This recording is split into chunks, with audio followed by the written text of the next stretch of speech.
وَتَرَكْنَا بَعْضَهُمْ يَوْمَئِذٍ يَمُوجُ فِي بَعْضٍ، اور ہم ان میں سے بعض کو، یعنی جو یاجوج ماجوج ہیں، ان میں سے بعض کو یومئذ، جس دن ایسا ہوگا، جس دن اللہ کا وعدہ آئے گا اور یہ دیوار ٹوٹے گی، یموج فی بعض، ہم ان کو ایسا کر دیں گے کہ یہ ایک دوسرے میں گھس رہے ہوں گے۔ یہ مضمون احادیث میں آیا ہے۔ دیکھیں قرآن میں اور احادیث صحیحہ میں جو یاجوج ماجوج اور اس دیوار کا ہمیں ملتا ہے نا، میں صرف اس کو آپ کے سامنے بیان کروں گا، باقی اس بارے میں ڈیٹیل میں آپ جائیں گے تو بہت کچھ آپ کو انٹرنیٹ پہ بھی مل جائے گا، مفسرین کی کتابوں میں بھی مل جائے گا، اور لوگوں کی اپنی اپنی تحقیقات ہیں، اپنے اپنے تبصرے ہیں، نہ میں ان تبصروں کو صحیح کہہ رہا ہوں نہ غلط کہہ رہا ہوں، کتابیں بھری ہوئی ہیں، وہ آپ جائیں پڑھیں اس کو، لیکن جتنی بات قرآن سے اور صحیح احادیث سے یاجوج ماجوج کے بارے میں ثابت ہوتی ہے، میں صرف اس کو آپ کے سامنے ابھی پیش کر رہا ہوں۔ پہلا عقیدہ تو یہ ثابت ہوتا ہے کہ یاجوج ماجوج ایک قوم ہے، انسان ہے، وہ کوئی انسانوں کے علاوہ کوئی الگ مخلوق نہیں ہے، لیکن ہے بڑے فسادی۔ دوسری بات، یہ بہت قدیم ہے، ذوالقرنین جب گئے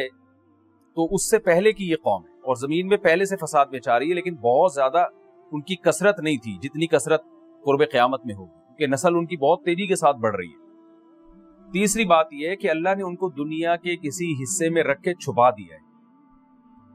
چھپایا اس لیے ہے کہ ان کے ظاہر ہونے کا ایک ٹائم ہے، اور وہ ہے حضرت عیسیٰ علیہ السلام کا دور۔ حضرت عیسیٰ ابن مریم کے دور میں یاجوج ماجوج ظاہر ہوں گے، تو اسی کو آپ چوتھا پوائنٹ بھی کہہ سکتے ہیں۔ تیسرا پوائنٹ کیا ہو گیا کہ ان کو چھپا دیا گیا ہے، لہذا یہ جو لوگ کہتے ہیں نا یاجوج ماجوج دریافت ہو گئے، فلاں جگہ ہے فلاں جگہ ہے،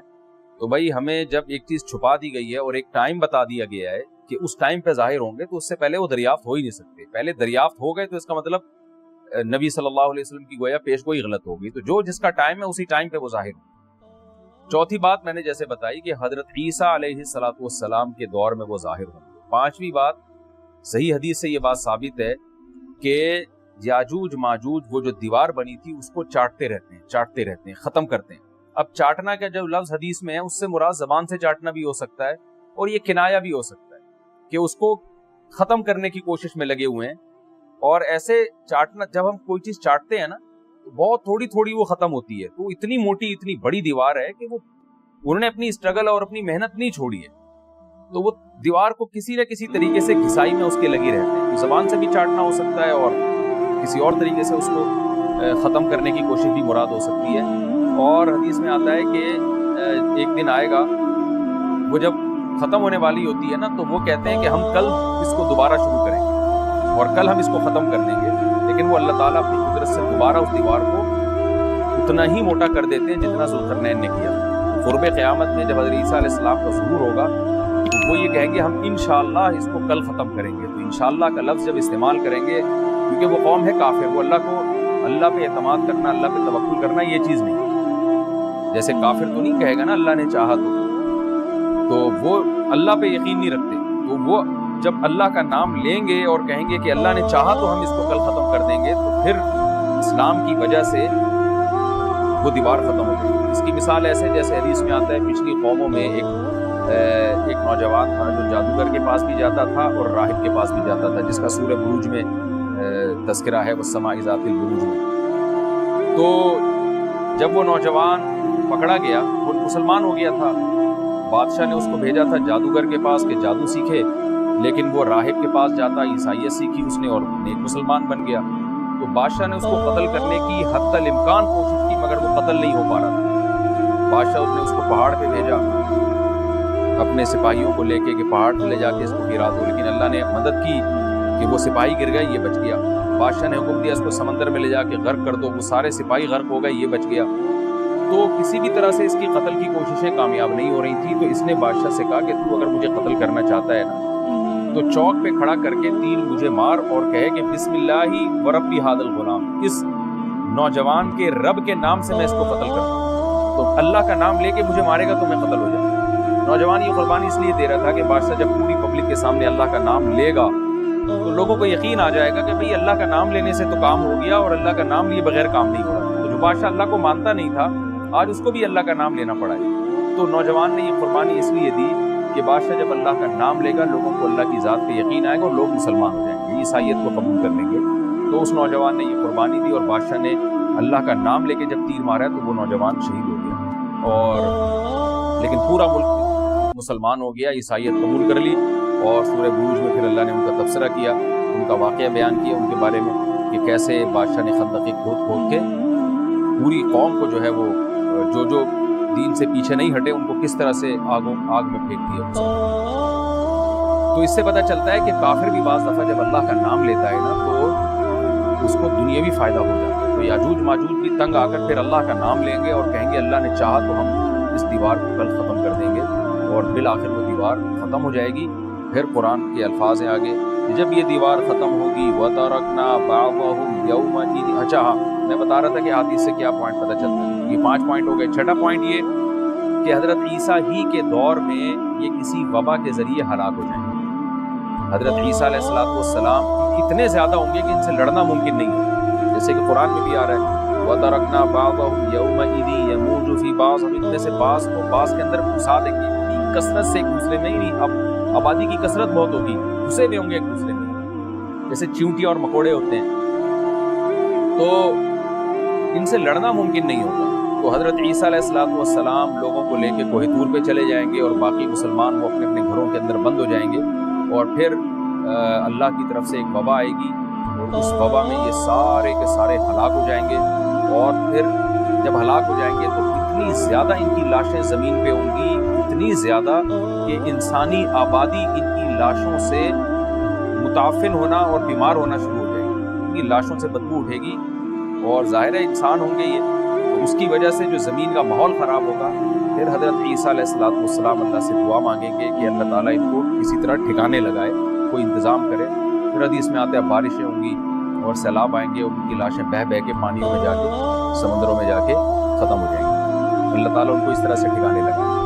تو یہ یہاں تک جتنے بھی مضامین ہیں یہ صحیح حدیث سے ثابت ہیں۔ تو قرآن کہتا ہے وَتَرَكْنَا بَعْضَهُمْ يَوْمَئِذٍ يَمُوجُ فِي بَعْضٍ، ہم ان میں سے بعض کو بعض میں چھوڑ دیں گے، بہت کثرت ہوگی۔ وَنُفِخَ فِي الصُّورِ، اور پھر سور پھونکا جائے گا۔ قرآن میں تو یہ کہ سور پھونکا جائے گا، ایسے لگ رہا ہے جیسے فوراً پھونکا جائے گا، مگر احادیث میں تفسیر ہے کہ فوراً نہیں پھونکا جائے گا۔ یاجوج ماجوج قیامت کی نشانیوں میں سے ایک بہت بڑی نشانی، یعنی اس بات کی علامت ہوگی کہ اب قیامت بہت قریب ہے۔ تو حضرت عیسیٰ ابن مریم علیہ السلام جب نازل ہوں گے، میں تھوڑی سی ترتیب بیان کر دیتا ہوں کہ جو کے بعد یاجوج ماجوج کی چل رہی ہے تو اس سے منسلک جو واقعات ہیں جو اس دور میں ہوں گے وہ بھی میں اسی لیکچر کے ضمن میں بیان کر دیتا ہوں۔ ہمیں صحیح حدیث سے یہ پتہ چلتا ہے کہ قرب قیامت میں جب مسلمان بہت قسمہ پرسی میں ہوں گے تو خراسان سے لشکر اٹھے گا۔ خراسان یہ افغانستان اور ایران کا حصہ، اس علاقے کو نبی صلی اللہ علیہ وسلم کے دور میں خراسان کہا جاتا ہے، جس میں قندھار بھی آتا ہے، ایران کا بھی حصہ آتا ہے اس میں۔ تو یہاں سے لشکر اٹھے گا، مجاہدین لڑیں گے بہت بڑی تعداد میں، دنیا میں جہاد ہوگا، مسلمان ظلم کی چکی میں پس کے تنگ آ چکے ہوں گے، اور لڑتے لڑتے حدیث میں آتا ہے اتنی بڑی بڑی لڑائیاں ہوں گی کہ 1/3 مسلمان شہید ہو جائیں گے اس میں، 1/3 مجاہدین جو لڑنے والے، اور 1/3 جو ہوں گے وہ میدان جنگ سے بھاگ جائیں گے، اور 1/3 کو اللہ فتح عطا فرمائے۔ جو 1/3 میدان جنگ سے بھاگ جائیں گے، نبی صلی اللہ علیہ وسلم نے فرمایا ان کی توبہ کبھی قبول نہیں ہوگی۔ جو 1/3 شہید ہو جائیں گے وہ افضل ترین شہداء ہوں گے اس وقت، اور 1/3 کو اللہ تعالیٰ غلبہ عطا فرمائیں گے۔ ایک واقعہ تو ہمیں قرب قیامت میں نبی صلی اللہ علیہ وسلم سے یہ ملتا ہے صحیح حدیث۔ دوسرا ہمیں یہ ملتا ہے کہ قرب قیامت ہی میں مسلمان قسم فرسی کا شکار ہوں گے تو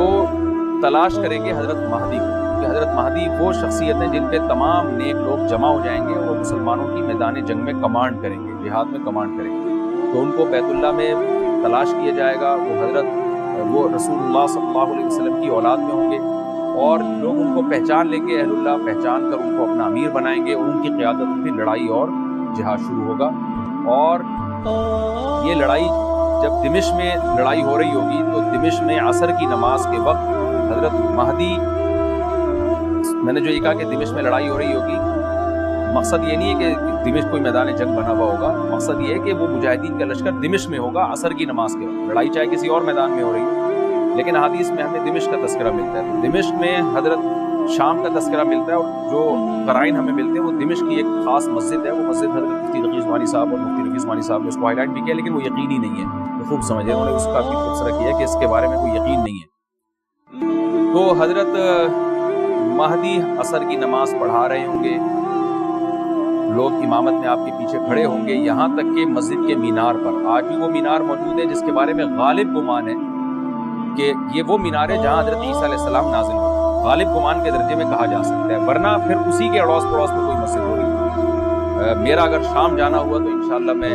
ارادہ ہے کہ میں بلاگ میں اس مسجد کا بھی تذکرہ کروں گا، اس جگہ کا بھی تذکرہ کروں گا، لیکن میں پہلے یہ بات بتا دوں کہ 100% یقینی نہیں ہے، ایسا نہ ہو کہ اس مسجد کے مینار پہ کھڑ کے لوگ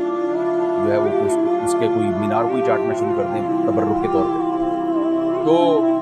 عصر کی نماز کا ٹائم ہوگا، حضرت عیسیٰ ابن مریم علیہ السلام فرشتوں کے کندھوں پہ ہاتھ رکھ کے نیچے اتریں گے نماز کے ٹائم پہ، یعنی آسمان سے مینار تک آئیں گے اور پھر مینار سے آپ کے لیے سیڑھیاں لگائی جائیں گی، سیڑھیوں کے ذریعے مینار سے نیچے اتریں گے اور لوگ ان کو پہچان لیں گے۔ حضرت مہدی ان کو امامت کے لیے آگے کریں گے کہ آپ اللہ کے ایک پیغمبر ہیں، آپ نماز پڑھائیے، حضرت عیسیٰ علیہ السلام انہی کو آگے رکھیں، اور اس طرح کا مفہوم ہے حدیث میں کہ اللہ نے اس کام کے لیے آپ کو ہی منتخب کیا، کیا مطلب یہ امامت اس امت کا حق ہے۔ تو حضرت عیسیٰ ابن مریم علیہ السلام کا جو کام ہوگا وہ جہاد ہے اور یہودیوں سے انتقام لینا، کیونکہ یہودیوں نے اپنے خیال میں حضرت عیسیٰ کو قتل کیا تھا، تو اللہ نے یہودیت ہی کے خاتمے کے لیے اور دجال کے خاتمے کے لیے عیسیٰ ابن مریم کو نازل کیا۔ حضرت مہدی سے پہلے ہی دجال ظاہر ہو چکا ہوگا، دجال کے بارے میں حدیث میں آتا ہے کہ ہر پیغمبر نے اپنی امت کو دجال کے فتنے سے ڈرایا ہے۔ اچھا، یہ دجال ایک ایسی شخصیت ہے جس کا یہودی انتظار ہم سے زیادہ کرتے ہیں، کیونکہ یہودی اس کو اپنے لیے نجات دہندہ سمجھتے ہیں، جبکہ حدیث میں آتا ہے کہ دجال کانا ہوگا اور اس کا خدائی کا دعویٰ ہوگا، اس کے پاس کچھ ایسی طاقتیں ہوں گی کہ مردے کو زندہ کر دے، زندہ کو مار دے، ایک طرف اس کے باغ ہوگا، ایک طرف اس کے آگ ہوگی، جو اس پر ایمان لائے گا اس کو باغ میں داخل کرے گا، اور جو اس پر ایمان نہیں لائے گا اس کو آگ میں داخل کرے گا۔ اور رسول اللہ صلی اللہ علیہ وسلم نے فرمایا اس کی جو آگ ہے حقیقت میں وہ جنت کا باغ ہے، اور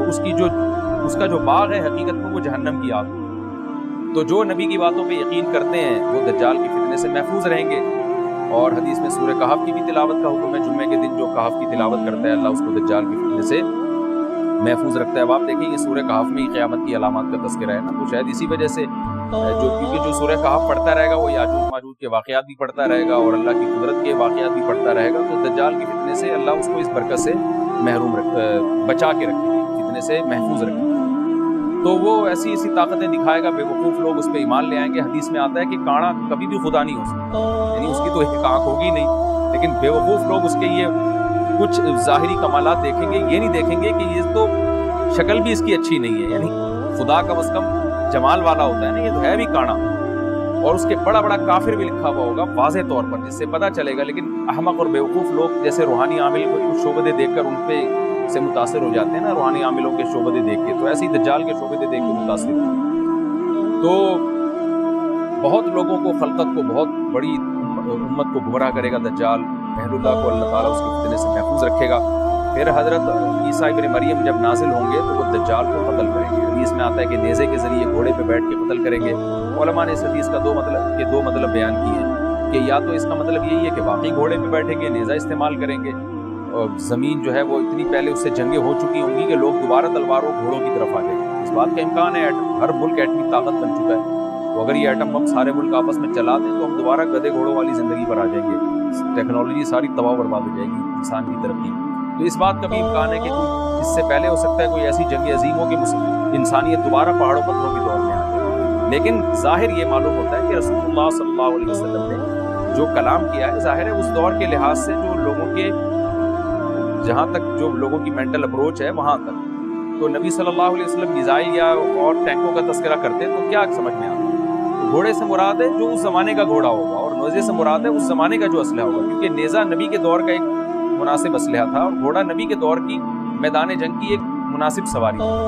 تو اس سے یہ بھی پتہ چلتا ہے کہ ہو سکتا ہے عیسیٰ ابن مریم نیزے کے بجائے کلاشنکوف کا استعمال کر لیں، تو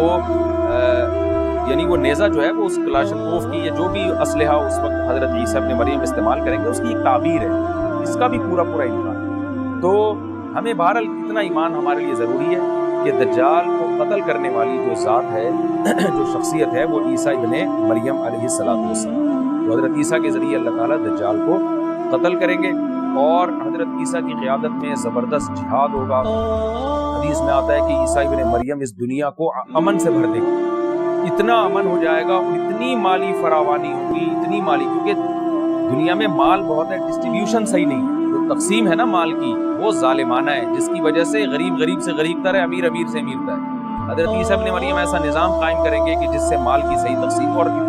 لوگ اٹھیں گے زکوٰۃ کا مستحق تلاش کریں گے اور لوگوں کو زکوٰۃ کا مستحق نظر نہیں آئے گا، غریب تلاش کرنا مشکل ہو جائے گا۔ یعنی ایک آدمی حدیث کے مفہوم ہے کہ زکوٰۃ لے کے گھومتا رہے گا اور اس کو کوئی غریب نہیں ملے گا، اتنی مالی فراوانی ہو جائے گی۔ پھر ترمذی کی روایت میں آتا ہے کہ اللہ کی طرف سے برکتیں ایسی نازل ہوں گی کہ بڑے بڑے انار پیدا ہوں گے، بڑے بڑے انگور پیدا ہوں گے، زمین اپنی برکتیں کھول دے گی، اور حضرت عیسیٰ علیہ السلام خنزیر کو بھی دنیا سے ختم کر دیں گے، خنزیر کی نسل کو ختم کر دیا جائے گا، وَيَضَعُ الْجِزْيَةَ، اور جزیہ کا نظام ختم، اما الاسلام و اما السیف، یا تو تلوار یا اسلام، اس کے علاوہ نہیں۔ تو نبی صلی اللہ علیہ وسلم کو اللہ نے جس مقصد کے لیے دنیا میں بھیجا تھا، اس مقصد کی جو تکمیل ہے وہ عیسیٰ ابن مریم کے ذریعے۔ باقی اس میں حکمتیں کیا ہیں اس پر میرے الگ سے بیانات موجود ہیں کہ اللہ نے حضرت عیسیٰ ابن مریم کا انتخاب کیوں کیا اس کام کی تکمیل کے لیے، اسی امت میں کوئی کیوں منتخب نہیں کر لیا، یا یہ کہ پیغمبر صلی اللہ علیہ وسلم ہی کے ذریعے پوری دنیا میں اسلام کو غالب کر دیا جاتا، اس میں کیا حکمتیں ہیں، اس پر میرے الگ سے بیانات موجود ہیں۔ ابھی تو میں کوشش کرتا ہوں کہ تفسیر سے میں جو ٹو دا پوائنٹ بات ہے اس سے یہاں اس لیکچر میں نہ ہوں۔ تو اسی وقت حضرت عیسیٰ ابن مریم اس کو یاجوج ماجوج کو قتل کریں گے اور دنیا انصاف سے بھر جائے گی، اور اللہ تعالیٰ نے جو پیغمبروں کو دنیا میں بھیجا تھا اس کا مقصد کیفیت اور کمیت دونوں لحاظ سے حاصل ہو جائے گا۔ اس کے بعد پھر آہستہ آہستہ دنیا میں زوال شروع ہوگا، اور پھر جب پوری دنیا کے لوگ زوال کا شکار ہوتے ہوتے کفر کی طرف جائیں گے، گناہوں کی طرف، اور حدیث میں آتا ہے جب تک ایک شخص بھی اللہ کا نام لینے والا ہوگا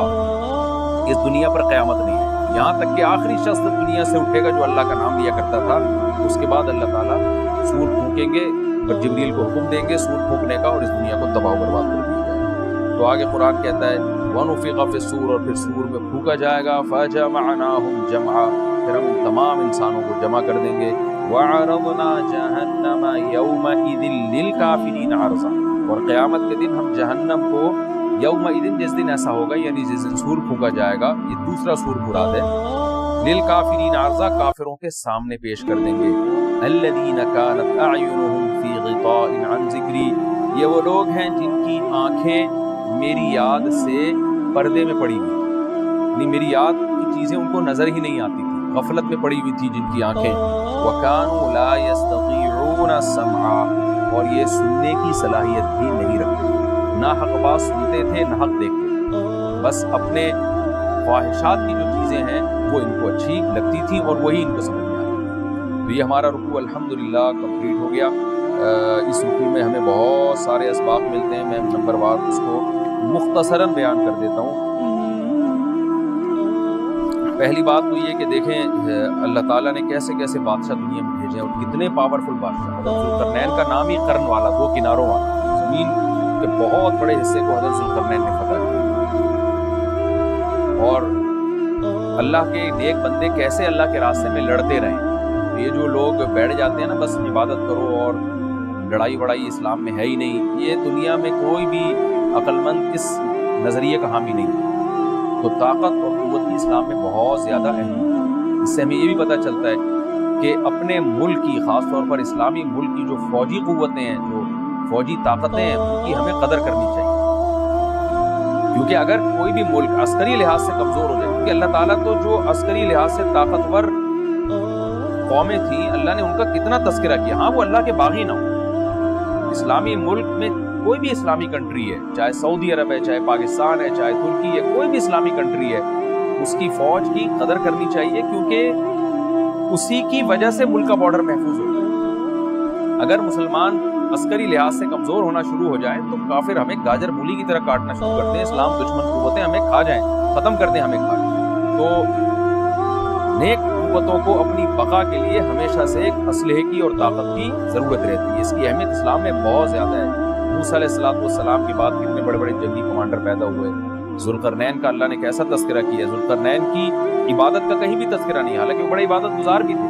داؤد علیہ السلام کی عبادت کا تذکرہ بھی ہے، ان کی تلوار اور طاقت کا تذکرہ بھی ہے۔ تو اللہ تعالیٰ جہاں عبادت کا تذکرہ کرتے ہیں تو طاقت اور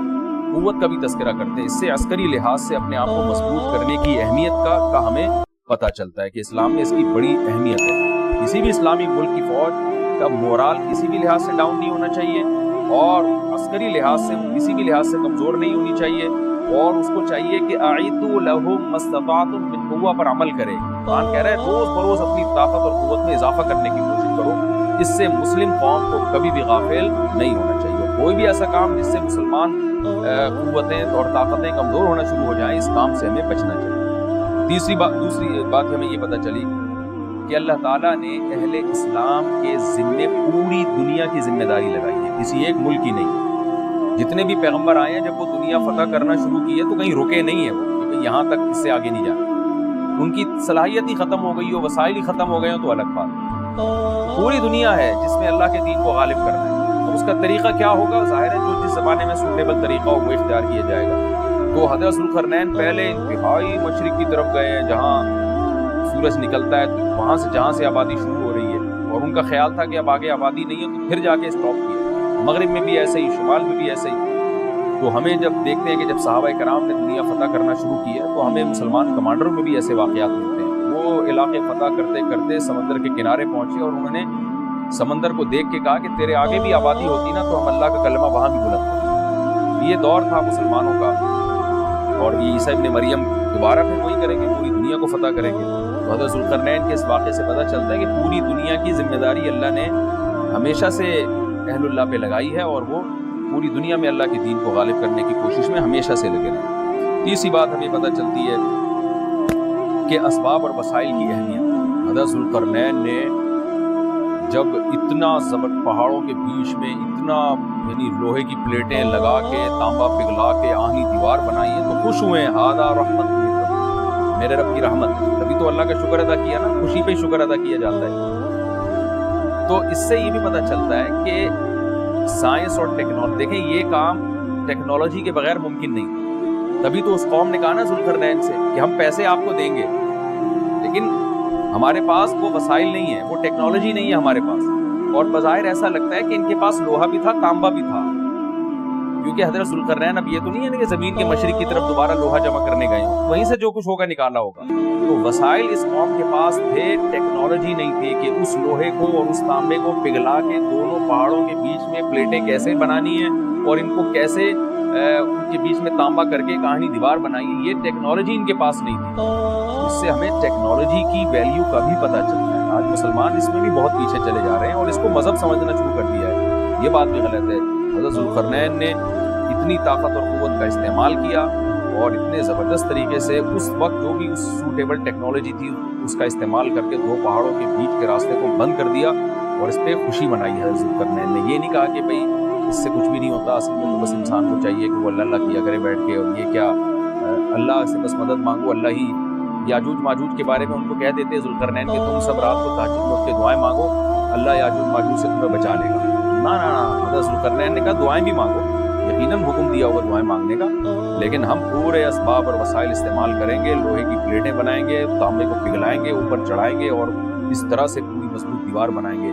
آج مسلمان ہاتھ پہ ہاتھ رکھ کے بیٹھ گیا ہے اور وظیفوں میں اور جو ہے بس وہ چند صبح شام کے وظیفے پڑھ کے وہ سمجھتا ہے کہ ساری دنیا کے سارے مسائل کا حل اس سے ہو جائے گا. ایسا نہیں ہے. آپ کو بہت زیادہ ترقی کرنی ہے، بہت زیادہ اسباب و وسائل میں آپ کو غیر مسلموں سے آگے نکلنا ہے. جیسے کہ قبور اولا کا مسلمان نکلا تھا، تبھی اللہ نے اس کے لیے دنیا میں فتوحات کے دروازے کھولے تھے. تو اللہ ہمارے لیے فتوحات کے دروازے جب ہی کھولے گا جب ہم عبادت کے ساتھ ساتھ سائنس اور ٹیکنالوجی کے میدان میں بھی آگے بڑھنے کی کوشش کریں گے. اور ہمیں قرب قیامت کی علامتیں بھی اس رکوع میں پتہ چلتی ہیں.